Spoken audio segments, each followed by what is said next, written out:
Hello students, how are you? I hope everyone is fine. I'm Arshit sir, Senior NEET Biology Faculty at Amir Sir's Impulse Education. हमने इससे पहले कई lectures देखे।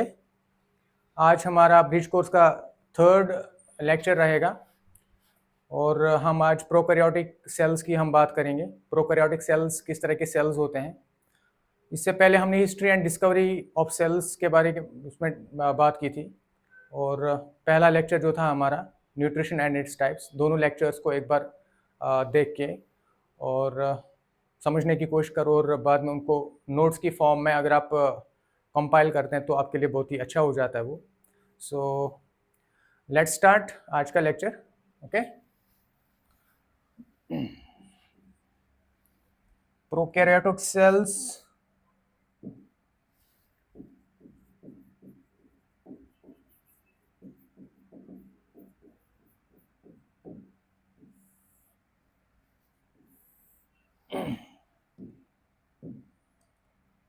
Okay, dear students, as you know that there are two main types of cells.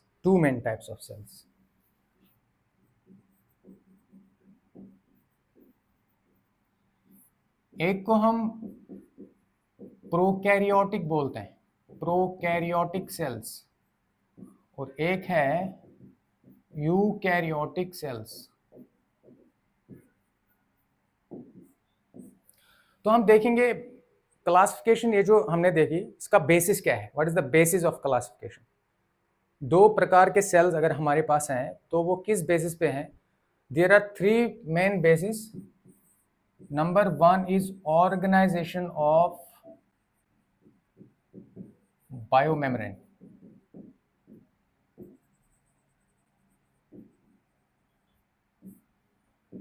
दूसरा है complexity of nuclear material, और तीसरा है varieties of cytoplasmic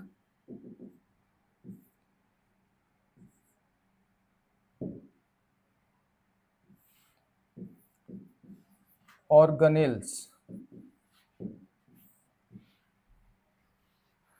So two types of cells are there, prokaryotic and eukaryotic cells. कौन से basis पे हम इन दो सेल्स की बात करते हैं, बेसिस क्या है इनकी। पहला बेसिस है ऑर्गेनाइजेशन ऑफ बायोमेम्ब्रेन्स, दूसरा कॉम्प्लेक्सिटी ऑफ न्यूक्लियर मटेरियल, और तीसरा है वैरायटीज ऑफ साइटोप्लाज्मिक ऑर्गेनेल्स। हम यहाँ पे बायोमेम्ब्रेन की जब बात करते हैं, बायोमेम्ब्रेन का मतलब होता है सेल मेम्ब्रेन जो बाहर की बाउंड्री है, और अंदर के जो ऑर्गेनल्स हैं उनके भी अपने अपने मेम्ब्रेन्स रहते हैं। दोनों मेम्ब्रेन्स को मिला के हम बोलते हैं बायोमेम्ब्रेन। मतलब cell membrane plus the membranes of the sub cellular organelles. ठीक है, तो अलग अलग सेल्स में हम देखेंगे यहाँ पे क्या ऑर्गेनाइजेशन है मेम्ब्रेन्स का, यहाँ पे किस प्रकार का ऑर्गेनाइजेशन है। इसी तरह न्यूक्लियर मटेरियल मतलब जेनेटिक मटेरियल, यहाँ पे किस प्रकार का जेनेटिक मटेरियल होता है, यहाँ पे यूकैरियोटिक सेल्स में किस प्रकार का जेनेटिक मटेरियल होता है। वैरायटीज ऑफ साइटोप्लाज्मिक ऑर्गेनेल्स, यानी कि साइटोप्लाज्म के अंदर जो ऑर्गेनेल्स पाए जाते हैं किस प्रकार के ऑर्गेनेल्स होते हैं, यहाँ पे कौन से ऑर्गेनेल्स है या नहीं है। ठीक है, वो भी देखेंगे हम। यूकैरियोटिक सेल्स के केस में किस तरह के साइटोप्लाज्मिक ऑर्गेनेल्स प्रेजेंट हैं उनकी भी हम बात करेंगे। तो ये बेसिस ऑफ क्लासिफिकेशन है, जिस बेसिस पे हम सेल्स को दो ब्रॉड कैटेगरीज में डिवाइड करते हैं। One is prokaryotic and the other is eukaryotic.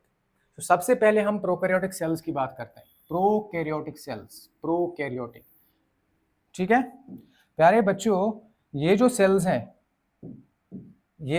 हैं ये सबसे प्रिमिटिव प्रकार के सेल्स हैं, and they have been appeared 3.5 billion years ago. आज से 3.5 बिलियन ईयर्स जब लाइफ जब ओरिजिनेट हुआ था, सबसे पहले इस फॉर्म में लाइफ ओरिजिनेट हुआ था इवोल्यूशन के हिसाब से। जब हम इवोल्यूशन पढ़ते हैं तो वहाँ पे आप देखेंगे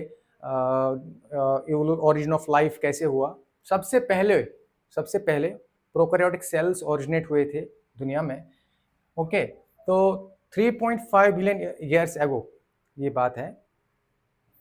तो इसके बाद हम बात करते हैं इनकी जो मेम्ब्रेन होता है, ठीक है, हम बात करते हैं दे आर द मोस्ट, ये सबसे मोस्ट प्रिमिटिव होते हैं।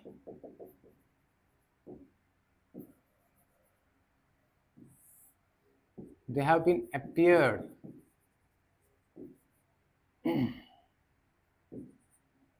3.5 बिलियन years ago। इनमें सिंगल मेम्ब्रेन, जैसा कि मैंने अभी बोला कि इनमें एक ही मेम्ब्रेन होता है, सिंगल मेम्ब्रेन होता है। या हम ये कह सकते हैं इनमें वन एनवेलप सिस्टम होता है, इनमें वन एनवेलप सिस्टम होता है। कहने का मतलब ये है कि अगर प्रोकैरियोटिक सेल है, ठीक है, और ये इसका मेम्ब्रेन हो गया, सेल मेम्ब्रेन, बस ये एक मेम्ब्रेन इनमें पाया जाता है। इसके अंदर आपको साइटोप्लाज्म देखने को मिलेगा। बाकी जो मेम्ब्रेन्स हैं, ठीक है, जैसे हम यूकैरियोटिक सेल्स में हम देखते हैं, ठीक है, तो वो मेम्ब्रेन्स यहाँ पे एब्सेंट होते हैं। इसीलिए हम वन एनवेलप सिस्टम की हम बात करते हैं, या सिंगल मेम्ब्रेन यहाँ पे पाया जाता है। प्रोकैरियोटिक सेल्स की एग्जाम्पल क्या है? बैक्टीरिया, ठीक है, बैक्टीरिया की हम बात करते हैं। बैक्टीरिया जिसमें माइकोप्लाज्मा भी आता है, माइकोप्लाज्मा, ठीक है, यहाँ पीपीएलओ जिसको बोलते हैं, PPLO, pleuro pneumonia like organisms, और इसमें आते हैं साइनोबैक्टीरिया। ये एग्जाम्पल्स हैं, बैक्टीरिया और दूसरा है साइनोबैक्टीरिया। ठीक है, क्लियर, सिंपल है। मोस्ट प्रिमिटिव सेल्स, ठीक है, appeared 3.5 बिलियन ईयर्स एगो, सिंगल मेम्ब्रेन होता है, वन एनवेलप सिस्टम। हम बात करते हैं एग्जाम्पल्स की, बात करते हैं बैक्टीरिया और साइनोबैक्टीरिया, इसमें एग्जाम्पल्स पाए जाते हैं, ठीक है। और जो फीचर्स हैं इनके, और जो फीचर्स हैं उनको हम डिटेल में डिस्कस करेंगे। यहाँ पे उन फीचर्स को मैं यहाँ पे अंडरलाइन करूँगा, कौन कौन से फीचर्स हमें इनमें पढ़ने हैं, फीचर्स, ठीक है, कौन कौन से फीचर्स रहेंगे इनके जो हमें बहुत ज़रूरी पढ़ना है।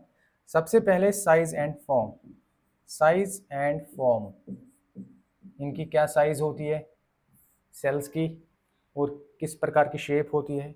दूसरा staining properties, staining properties. Number third outer coverings,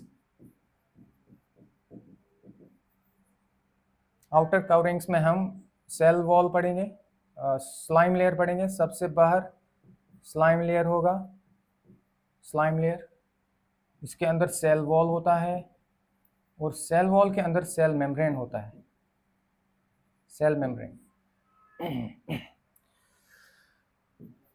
इसके बाद हम साइटोप्लाज्म की बात करेंगे, इस प्रकार का साइटोप्लाज्म होता है। फिर हम जेनेटिक मटेरियल देखेंगे, इनका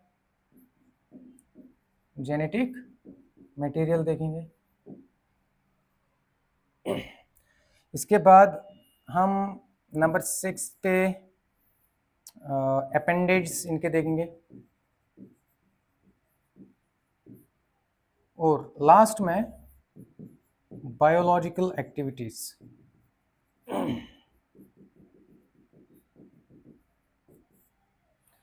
ठीक है, ये फीचर्स हम डिस्कस करेंगे प्रोकैरियोटिक सेल्स के केस में, और इन फीचर्स को फिर जब हम यूकैरियोटिक सेल्स के साथ कंपेयर करेंगे तो पूरा क्लियर हो जाएगा कि इनका साइज कैसा है, size and form prokaryotic cells का, ठीक है। स्टेनिंग प्रॉपर्टीज को जब हम देखेंगे, आउटर कवरिंग्स को जब हम कंपैरेटिव स्टडी करेंगे, इसको जब हम कंपेयर करेंगे यूकैरियोटिक सेल्स के साथ, साइटोप्लाज्म जब हम कंपेयर करेंगे, जेनेटिक मटेरियल, अपेंडेज और बायोलॉजिकल एक्टिविटीज, सारे फीचर्स को जब हम कंपैरेटिव तरीके से जब हम पढ़ेंगे तो हमारा टॉपिक जो है पूरा कंप्लीट हो जाता है फिर।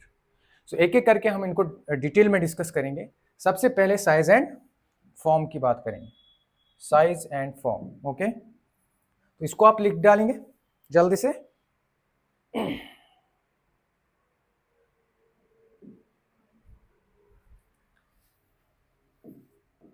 साइज एंड फॉर्म, इनका साइज जो है वो वेरी करता है फ्रॉम 1 to 10 माइक्रोमीटर।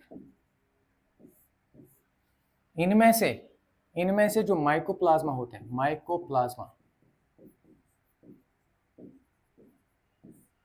ये स्मॉलेस्ट होते हैं और इनका साइज 0.1 to 1 माइक्रोमीटर होता है इनका साइज। और इनमें सेल वॉल एब्सेंट होता है, सेल वॉल एब्सेंट होता है। प्यारे बच्चों, ये जो प्रोकैरियोटिक सेल्स हैं, मतलब बैक्टीरिया एंड साइनोबैक्टीरिया इसमें आते हैं प्रोकैरियोट्स में। और यहाँ पे आप देखेंगे सेल वॉल प्रेजेंट होता है बैक्टीरिया के केस में, except there is exception, that is mycoplasma, जिसमें सेल वॉल प्रेजेंट नहीं होता है। सेल वॉल की हम आगे बात करेंगे, किस प्रकार का सेल वॉल होता है और किस चीज़ का बना होता है, वो हम बात करेंगे। सो माइकोप्लाज्मा जो है स्मॉलेस्ट बैक्टीरिया देखने को मिलता है। शेप की बात करें, शेप या form, they can be spherical, इनकी शेप स्फेरिकल हो सकता है। जो बैक्टीरिया स्फेरिकल शेप के होते हैं उनको बोलते हैं cocci. Cocci is a plural and coccus is a singular, जैसे स्ट्रेप्टोकोकस फॉर एग्जांपल। कुछ बैक्टीरिया रॉड शेप्ड होता है जिनको बैसिलाई के नाम से जानते हैं, या bacillus. Bacilla is plural, bacilli is plural, bacillus is singular. जैसे लैक्टोबैसिलस हो गया, ओके, बैसिलस थुरिंजियंसिस हो गया। इसी तरह से कुछ बैक्टीरिया जो है कॉमा शेप्ड होता है जिनको विब्रियो बोलते हैं। ये कॉमा शेप्ड होता है।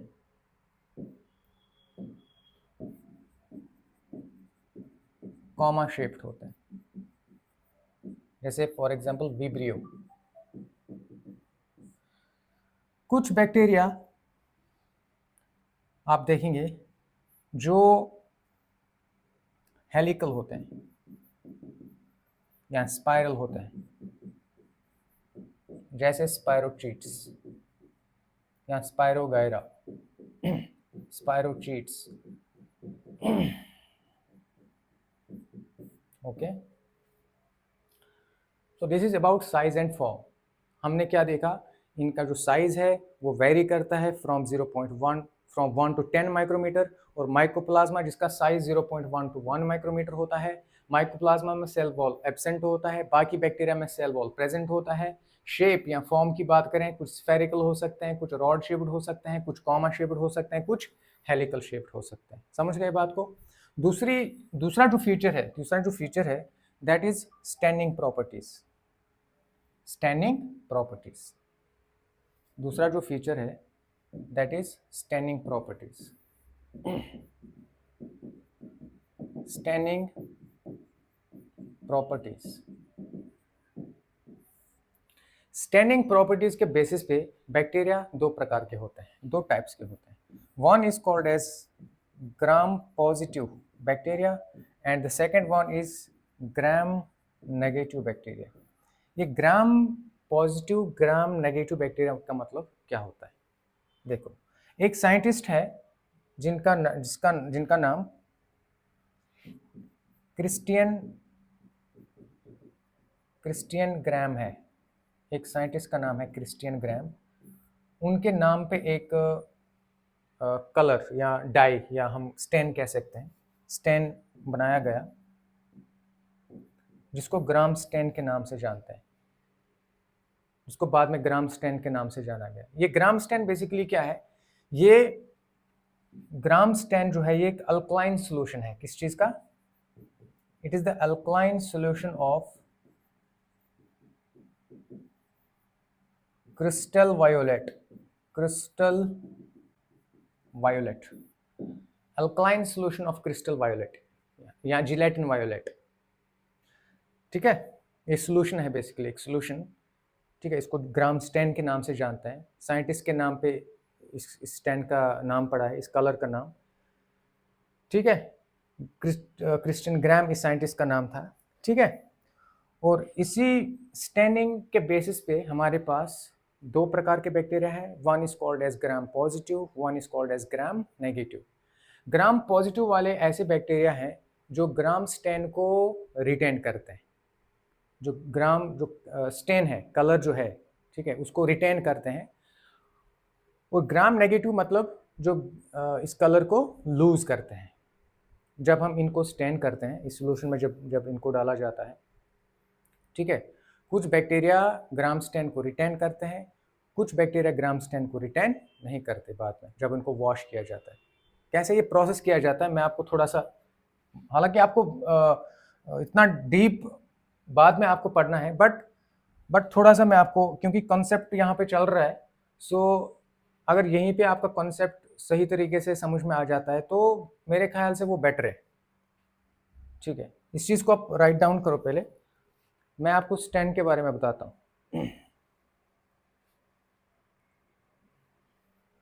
देखो प्यारे बच्चों, जब हम जब बैक्टीरिया को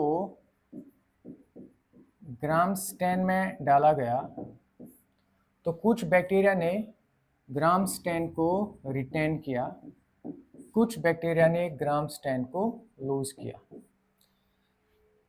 ओके, पहले जब इनको डाला गया इसमें, ठीक है, ग्राम स्टेन के अंदर जब इनको डाला गया, ग्राम पॉजिटिव वाले बैक्टीरिया को जब डाला गया, ठीक है, उसके बाद उनको पहले वाटर में वॉश किया गया, वाटर में।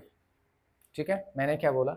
मैंने बोला कि जब ग्राम पॉजिटिव बैक्टीरिया को, ठीक है, बैक्टीरिया को जब डाला गया इसमें स्टेन में, ठीक है, ग्राम स्टेन में, उसके बाद उनको वॉश किया गया पहले वाटर से, उसके बाद 0.5% आयोडीन सोल्यूशन से, उसके बाद फाइनली अल्कोहल और एसीटोन से इनको क्या किया गया? वॉश किया गया।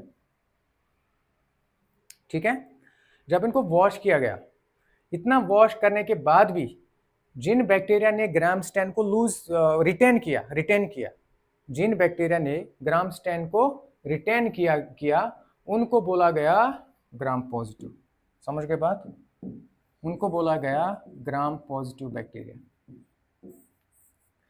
और जिन्होंने ग्राम स्टेन को लूज किया उनको बोला गया ग्राम नेगेटिव बैक्टीरिया। समझ में आ गई बात? स्टेनिंग प्रॉपर्टीज के बेसिस पे हमारे पास दो प्रकार के बैक्टीरिया हैं स्टेनिंग प्रॉपर्टीज के बेसिस पे, one is gram positive and the other is gram negative. जो ग्राम स्टेन को रिटेन करते हैं ग्राम पॉजिटिव बोलेंगे, जो ग्राम स्टेन को लूज करेंगे ग्राम नेगेटिव बोलेंगे। ठीक है, ये प्रोसेस करने के बाद, ठीक है, ये पहले इनको वॉश किया, स्टेनिंग के बाद उनको जब वॉश किया जाता है, वॉश करने के बाद जो ग्राम स्टेन को रिटेन करते हैं इनको ग्राम पॉजिटिव बोलते हैं। समझ गए बात को? अच्छा, बाद में इसका रीजन देखा गया, what is the reason that ये कि ग्राम पॉजिटिव बैक्टीरिया इसको रिटेन करते हैं और ये वाले इसको लूज करते हैं। सो इसके पीछे रीजन क्या है? Reason is simply that is the cell wall. Cell wall इनका थिक होता है। ग्राम पॉजिटिव बैक्टीरिया जो है इनमें थिक सेल वॉल होने के कारण ग्राम जो स्टेन है वो क्या होता है? रिटेन होता है। इनमें थिन सेल वॉल होता है, थिन सेल वॉल, जिसके कारण ये वॉश करने पे ग्राम स्टेन को लूज कर देते हैं। समझ गए बात को? अच्छा, तो इस स्टेनिंग प्रॉपर्टीज हो गया। पहला हमने डिस्कस किया था साइज एंड फॉर्म, दूसरा हमने स्टेनिंग प्रॉपर्टीज के बेसिस पे बैक्टीरिया के दो टाइप्स पढ़े। अब जो तीसरा जो है that will be outer coverings, that will be outer coverings।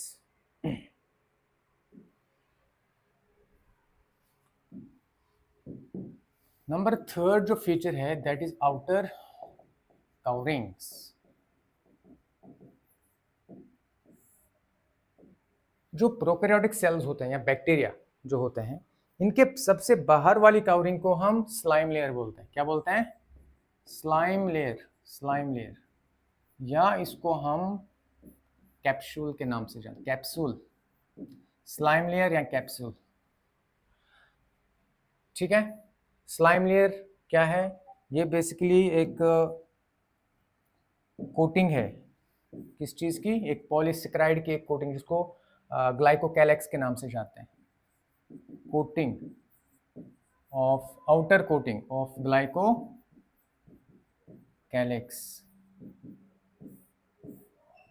ठीक है, कैप्सूल और स्लाइम लेयर में क्या डिफरेंस है?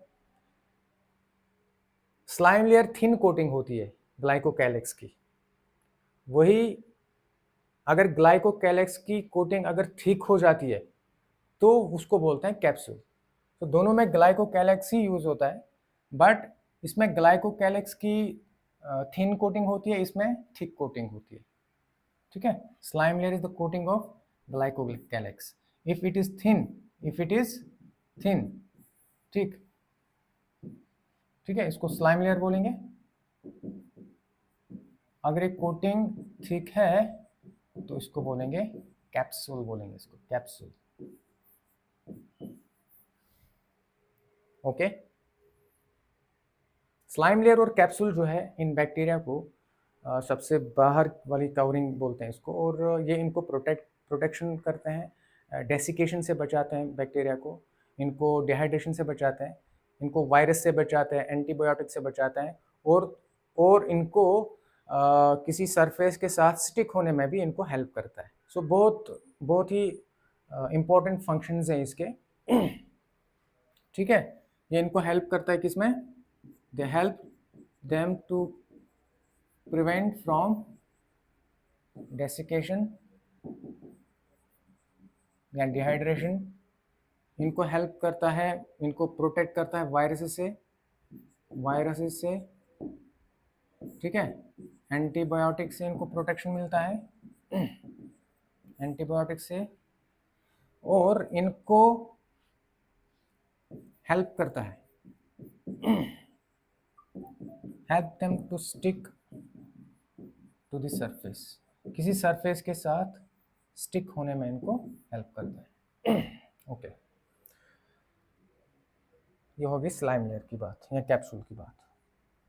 अब हम दूसरा फीचर इनका डिस्कस करते हैं, दैट इज कॉल्ड एज, मतलब दूसरा आउटर कवरिंग में सबसे पहले स्लाइम लेयर होता है बाहर की तरफ, मिडल में होता है सेल वॉल। क्या होता है? Cell wall. इनका सेल वॉल जो है वो बना होता है पेप्टिडोग्लाइकन का। Peptidoglycan, what is peptidoglycan? Again एक पॉलीसेकेराइड है, और this is basically a heteropolysaccharide. आप पढ़ेंगे डिटेल में जब आप आगे क्लासेस ज्वाइन करेंगे, तो polysaccharides, hetero and homo polysaccharides, वो मैं बताऊंगा। This is a type of heteropolysaccharide, okay, peptidoglycan. It is made up of NAG, NAG and NAM, NAM, NAG and NAM। What is NAG and NAM? ये दो प्रकार के sugars हैं, इसको हम बोलते हैं N-एसिटाइल ग्लूकोसामाइन, और इसको बोलते हैं N acetyl muramic acid. Okay, N acetyl glucosamine, N acetyl muramic acid, तो इन दोनों का बना होता है ये peptidoglycan. So this is a heteropolymer, ठीक है, इसी का सेल वॉल बना रहता है, इनमें बना होता है। और तीसरा जो तीसरी कवरिंग अगर मैं आपको बता दूं, so that's called as cell membrane. Cell membrane, cell membrane होता है, ठीक है। ये सेल मेम्ब्रेन कंट्रोल करता है मूवमेंट को। सबसे अंदर वाली लेयर है सेल मेम्ब्रेन, कवरिंग है, और ये मूवमेंट को कंट्रोल करता है। कुछ चीज़ें बाहर, सेल को जो चीज़ें बाहर करनी हो या सेल को जो चीज़ें अंदर करनी हो, तो वो जो मूवमेंट है इनसाइड एंड आउटसाइड, वो कंट्रोल करता है कौन? Cell membrane. So it controls the movement of substances, controls the movement of substances into and out of the cell, into and out of the cell, into and out of the cell. ठीक है, सो this is about outer coverings. हमने 3 features अभी तक पढ़े. ठीक है, size and form पढ़ा, फिर हमने क्या बोलते हैं इसको, इससे पहले हमने पढ़ा था क्या, स्टेनिंग प्रॉपर्टीज. ठीक है, और अभी हमने डिस्कस किया क्या, आउटर कवरिंग्स को. नंबर फोर्थ जो फीचर है, अगर आपको ये राइट डाउन करना हो तो आप इसको कर सकते हैं write down. Okay, number fourth जो फीचर रहेगा हमारा, that will be genetic material. Genetic material number fourth जो रहेगा, genetic material.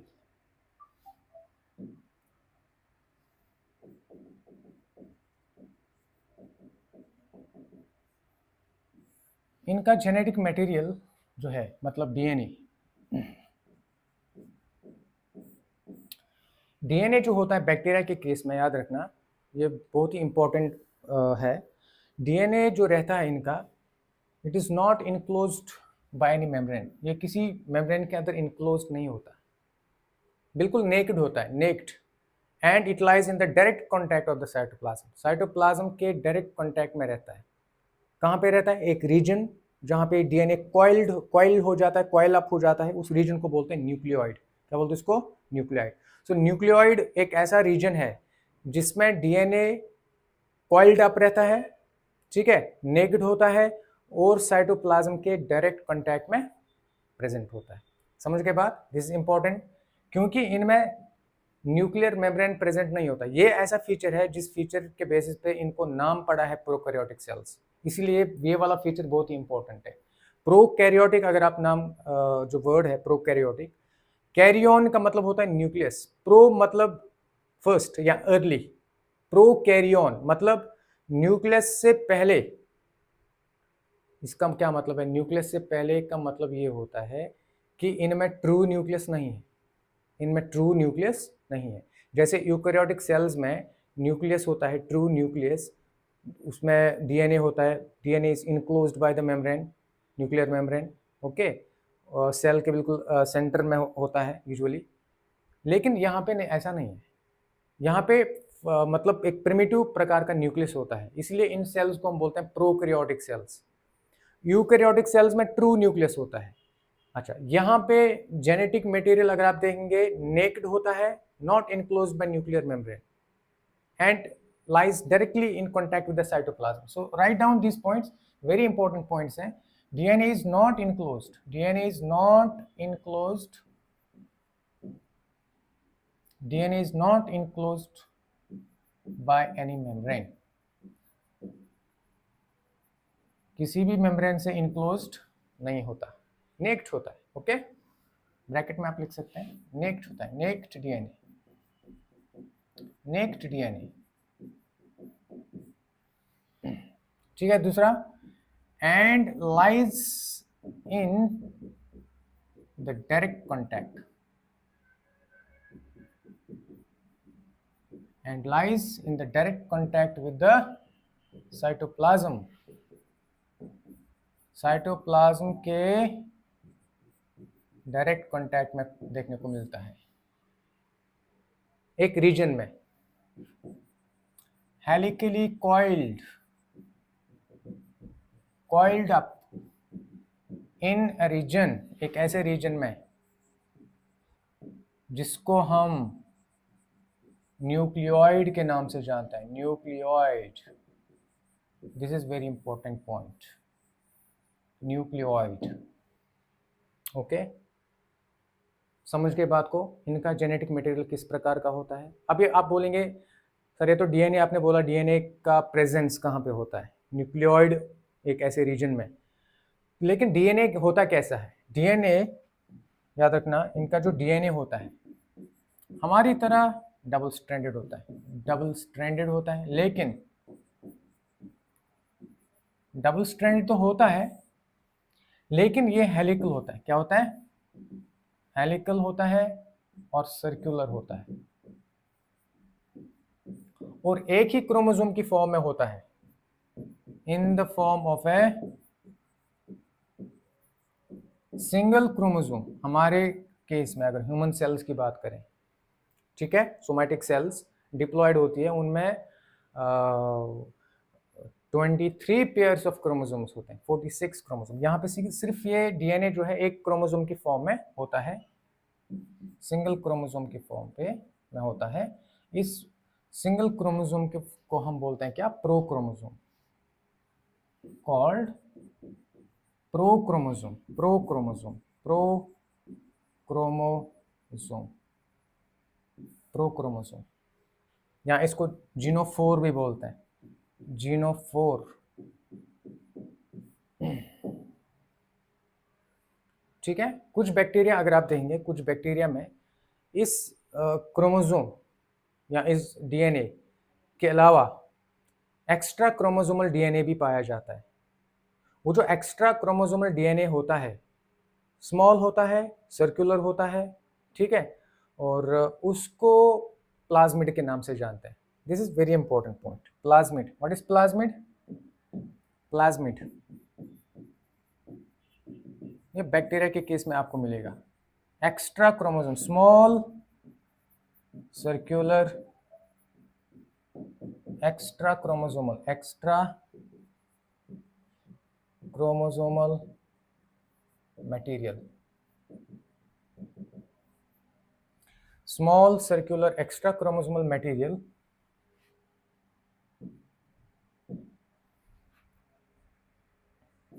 In bacteria.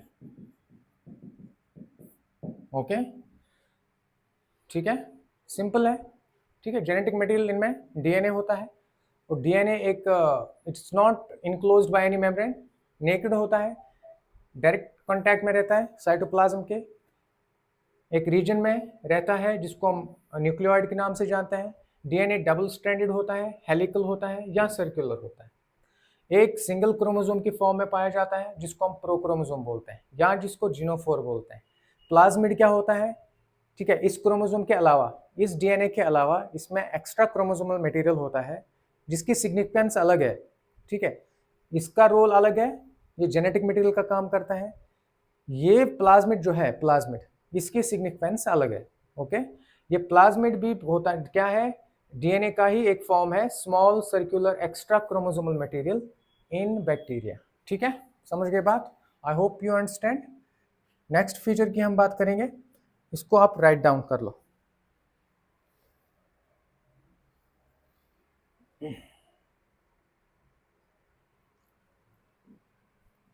Next feature is cytoplasm. Number 5 क्या है? साइटोप्लाज्म। प्रोकैरियोटिक सेल्स का जो साइटोप्लाज्म होता है उसमें मेम्ब्रेन बाउंड ऑर्गेनेल्स एब्सेंट होते हैं। मेजॉरिटी जो ऑर्गेनल्स हैं, majority of the organelles are except, कुछ इक्के दुक्के होते हैं जैसे राइबोसोम्स, ओके, वो प्रेजेंट होते हैं, बट बाकी सारे ऑर्गेनल्स क्या होते हैं, मेम्ब्रेन बाउंड ऑर्गेनल्स क्या होता है, एब्सेंट होते हैं। ठीक है, membrane bound organelles absent.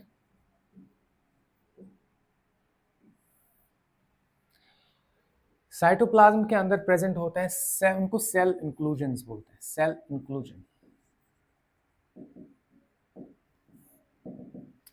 Cell inclusion जो फूड स्टोरेज का काम करते हैं, जैसे ग्लाइकोजन ग्रेन्यूल्स हो गए, जैसे जैसे फैट ग्रेन्यूल्स हो गए, सल्फर ग्रेन्यूल्स हो गए, ठीक है, या पॉलीफॉस्फेट ग्रेन्यूल्स हो गए। So these are different molecules, organic or inorganic molecules, which act as storage reservoir inside the cell, and they are collectively called as cell inclusions. ठीक है, कौन कौन आता है इसमें? Cell inclusions include glycogen granules, glycogen granules आते हैं इसमें, ठीक है। फैट ड्रॉपलेट्स आते हैं, फैट ड्रॉपलेट्स,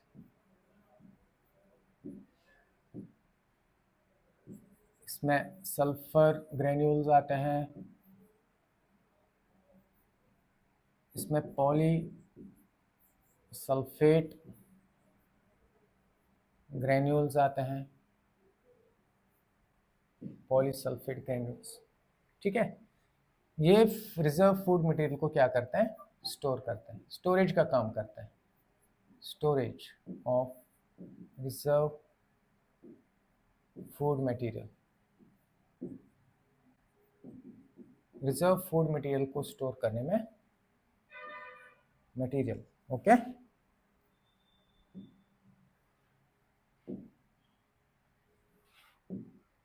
IEL, ठीक है, मटेरियल।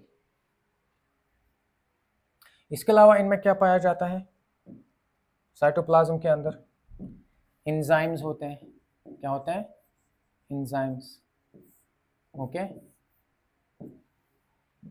मेम्ब्रेन बाउंड ऑर्गेनल्स तो मैंने पहले ही बताया एब्सेंट होते हैं, लेकिन यहाँ पे राइबोसोम्स प्रेजेंट होते हैं, बट राइबोसोम्स आर 70s, मतलब सिंपल प्रकार के राइबोसोम्स प्रेजेंट होते हैं। ठीक है, राइबोसोम्स, राइबोसोम्स जो कि 70s होते हैं, 70s 80s राइबोसोम्स आप पढ़ेंगे। यहाँ पे 70s प्रकार के राइबोसोम्स होते हैं, और यूकेरियोटिक के केस में 80s राइबोसोम्स होते हैं। दोनों वहाँ पे प्रेजेंट होते हैं, 70 भी होते हैं, 80 भी होते हैं, लेकिन यहाँ पे सिर्फ 70s राइबोसोम्स प्रेजेंट होते हैं। ठीक है, तो डिटेल्ड में पढ़ेंगे ये सारी चीज़ों को, बट यहाँ पे आपको बेसिक अंडरस्टैंडिंग का होना बहुत ज़रूरी है कि राइबोसोम्स 70s होते हैं, और they are the only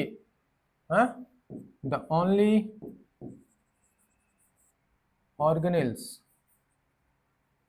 present in cytoplasm of the prokaryotic cells, only organelles। इसके अलावा आप देखेंगे कुछ एंजाइम्स होते हैं। इसके अलावा then you see that there are mesosomes present, very important structures होते हैं ये mesosomes। mesosomes, what are mesosomes? ये mesosomes क्या होते हैं, basically mesosomes are the infoldings of the cell membrane। Cell membrane की इनफोल्डिंग होती है, और इनमें प्रेजेंट होते हैं कुछ रेस्पिरेटरी एंजाइम्स जो रेस्पिरेशन करने में हेल्प करते हैं। जैसे जैसे आप देखते हैं यूकेरियोटिक सेल्स के केस में आपको माइटोकॉन्ड्रिया होता है, माइटोकॉन्ड्रिया जिसके अंदर एटीपी की सिंथेसिस होती है और एनर्जी प्रोड्यूस होती है। देन ठीक है, तो सेम यहाँ पे प्रोकैरियोटिक सेल्स के केस में मीजोजोम्स वो काम करते हैं एनर्जी को प्रोड्यूस करने वाला काम, क्योंकि रेस्पिरेटरी एंजाइम यहाँ पे प्रेजेंट होते हैं मीजोजोम्स। ठीक है, they are the infoldings, they are the infoldings of cell membrane. ठीक है, and they bear respiratory enzymes,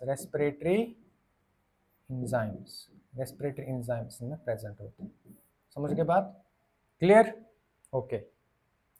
इसके अलावा वैक्यूल्स, तो ट्रू वैक्यूल्स तो यहाँ पे नहीं होते, बल्कि कुछ फॉर्म्स में जो फ्री फ्लोटिंग फॉर्म्स होते हैं उनमें गैस वैक्यूल्स प्रेजेंट होते हैं। ठीक है, फ्री फ्लोटिंग फॉर्म्स में गैस वैक्यूल्स होते हैं, gas vacuoles in free floating forms. ठीक है, तो अदरवाइज आप देखेंगे यहाँ पे ट्रू वैक्यूल्स प्रेजेंट नहीं होते हैं, एब्सेंट होते हैं। ठीक है, तो साइटोप्लाज्म के बारे में जो पॉइंट्स इंपॉर्टेंट पॉइंट्स जो आपको याद रखना बहुत ही ज़रूरी है, वो मैंने यहाँ पे पूरा लिख दिया आपको। ठीक है, इसमें आप कॉपी बना सकते हैं, इनको नोट डाउन कर सकते हैं, इनको रिवाइज कर सकते हैं। ठीक है, सो दैट एग्ज़ाम के लिए आप आज से ही प्रिपेयर करो अपने आप को, मैं आपको ये मशवरा दे रहा हूँ। ओके, जितना आप इनको इस चीज़ को जितनी बार इसको पढ़ोगे उतना ये आपके माइंड में रिटेन रहेगा, और आपकी जो कॉन्फिडेंस है, कॉन्फिडेंस लेवल वो बढ़ती जाएगी, और एग्ज़ाम में आप क्रैक करोगे एग्ज़ाम को बिल्कुल आसान तरीके से आपको। ठीक है, कोई टेंशन लेने की ज़रूरत नहीं। ठीक है, नेक्स्ट इसमें हम बात करेंगे, ये 5th था, 6th हम बात करेंगे appendage next, sixth appendage.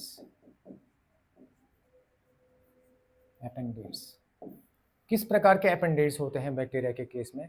Bacteria में आपको दो तरह के अपेंडेज देखने को मिलते हैं। एक को हम बोलते हैं फ्लैजिला, एक को हम बोलते हैं क्या क्या बोलते हैं इनको, पिलाई बोलते हैं इनको, ठीक है। अपेंडेज होते हैं, ठीक है। फ्लैजिला होते हैं, फ्लैजिला एक प्रकार के अपेंडेज होते हैं, पिलाई होते हैं, ठीक है। ये शॉर्ट होते हैं, ट्यूबुलर होते हैं, शॉर्ट होते हैं, ट्यूबुलर होते हैं, ठीक है। ये मल्टीपल काम में यूज़ होता है, ठीक है। कुछ एक प्रकार के पिल्लाई जिनको सेक्स पिल्लाई के नाम से जानते हैं, जो रिप्रोडक्शन में हेल्प करते हैं, सेक्सुअल रिप्रोडक्शन में। इसी तरह फ्लैजिला लॉन्ग होते हैं, ठीक है, लॉन्ग विप लाइक स्ट्रक्चर्स होते हैं, विप लाइक स्ट्रक्चर्स होते हैं, ठीक है। विप लाइक स्ट्रक्चर्स होते हैं, प्रोटीन के बने होते हैं, ये दोनों प्रोटीन्स के बने होते हैं। ये फ्लैजिलिन प्रोटीन का बना होता है, फ्लैजिलिन, ठीक है, लोकोमोशन में हेल्प करते हैं, ठीक है।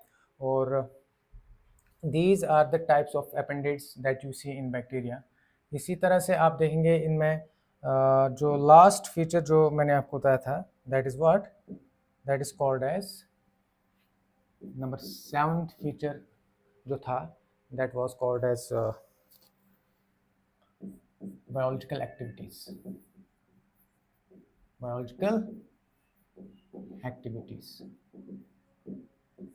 देखो, प्रोकैरियोटिक सेल्स के केस में बायोलॉजिकल एक्टिविटीज यूजुअली नहीं होते। जैसे बायोलॉजिकल एक्टिविटीज का मतलब कौन सा, जो साइटोप्लाज्म का मूवमेंट होगा, जैसे साइक्लोसिस जिसको हम बोलते हैं, साइक्लोसिस नहीं होता। फैगोसाइटोसिस नाम की चीज नहीं होती। पाइनोसाइटोसिस, इंडोसाइटोसिस नहीं होता, ठीक है। ये सब क्या होता है, एब्सेंट होता है, ठीक है। दे show don't show cytoplasmic streaming जिसको बोलते हैं, साइटोप्लाज्म का जो मूवमेंट होता है उसको साइटोप्लाज्मिक स्ट्रीमिंग के नाम से जानते हैं, या साइक्लोसिस। ये यूकैरियोटिक सेल्स का फीचर है, यहाँ पे साइक्लोसिस नहीं होता, okay. Then there is no phagocytosis, यहाँ पे फैगोसाइटोसिस नहीं होता। फैगोसाइटोसिस एक ऐसा प्रोसेस होता है जिसमें एक बैक्टीरिया जिसमें एक यूकैरियोटिक सेल जो है, कोई भी eukaryotic cell, plant, animal cells, हमारे बॉडी में भी कुछ सेल्स ऐसे हैं जो फैगोसाइटोसिस करते हैं। तो फैगोसाइटोसिस एक ऐसा प्रोसेस है जिसमें एक सेल किसी फॉरेन सब्सटेंस को इनगल्फ करता है, ठीक है, उसको बॉडी के अंदर उसकी लाइसिस करता है और बाद में जो उसका वेस्ट जो है उसको बाहर कर देता है। अब वो इनगल्फ वाला जो पार्ट आ गया इसमें, ठीक है, उसको बोलते हैं एंडोसाइटोसिस। और जो एग्जिट करने वाला जो पार्ट है उसका, that is called as exocytosis. तो फैगोसाइटोसिस में दो पार्ट्स आते हैं। एक को हम बोलते हैं एंडोसाइटोसिस, जिसमें कोई चीज़ इनगल्फ की जाती है, इंटरनलाइज किया जाता है, और बाद में उस चीज़ को जब एग्जिट किया जाता है उसको बोलते हैं एक्सोसाइटोसिस। बाद में जब वेस्ट मटेरियल को जब एग्जिट किया जाता है, ये दोनों मिला के फैगोसाइटोसिस बोलते हैं इसको। यहाँ पे इस प्रकार की जो बायोलॉजिकल एक्टिविटीज़ है बहुत ही कम नहीं देखने को मिलती है बिल्कुल भी। ये आपको सिर्फ और सिर्फ देखने को मिलेंगे यूकैरियोटिक सेल्स में, ठीक है। उम्मीद है आपको ये सारे फीचर्स आपको समझ में आ गए होंगे। ये प्रोकैरियोटिक सेल यहाँ पे पूरा कंप्लीट हो जाता है। इसके बाद जो नेक्स्ट लेक्चर आएगा उसमें यूकैरियोटिक सेल्स के बारे में डिस्कस करेंगे।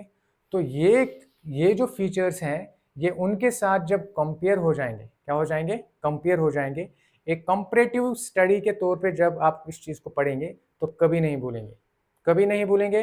ये मैं आपको गारंटी बोलता हूँ, गारंटी के साथ बोलता हूँ। लेकिन हमारा फर्ज हो, एक टीचर का फर्ज होता है पढ़ाना।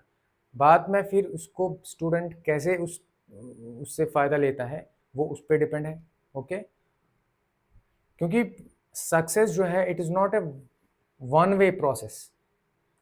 ये एक बाय डायरेक्शनल प्रोसेस है, ठीक है, it's a two way process. जैसे हमने अपना काम किया, अब आपको एक काम करना है, जो टीचर्स आपको बोल रहे हैं करने के लिए वो आपको करना है। क्या आपको ये सारी चीज़ें जो है अपने कॉपी पे नोट डाउन करनी है, फिर इनको बार एक माइक्रो नोट की फॉर्म में बनाना है, बार बार इसको पढ़ना है, सो दैट चीज़ें मेहनत, हार्ड वर्क, ठीक है, हार्ड वर्क तो करनी ही करनी है। There is no shortcut for success, ठीक है, हार्ड वर्क तो करनी ही करनी है आपको किसी भी हाल में। तो नेक्स्ट जो वीडियो हमारा रहेगा, लेक्चर 4 में हम यूकैरियोटिक सेल्स के बारे में डिस्कस करेंगे, ठीक है। मुझे उम्मीद है आपको ये अच्छे से क्लियर हो गया होगा। आगे जो लेक्चर्स आने वाले हैं ब्रिज कोर्स में वो बहुत ही इम्पॉर्टेंट होने वाले हैं।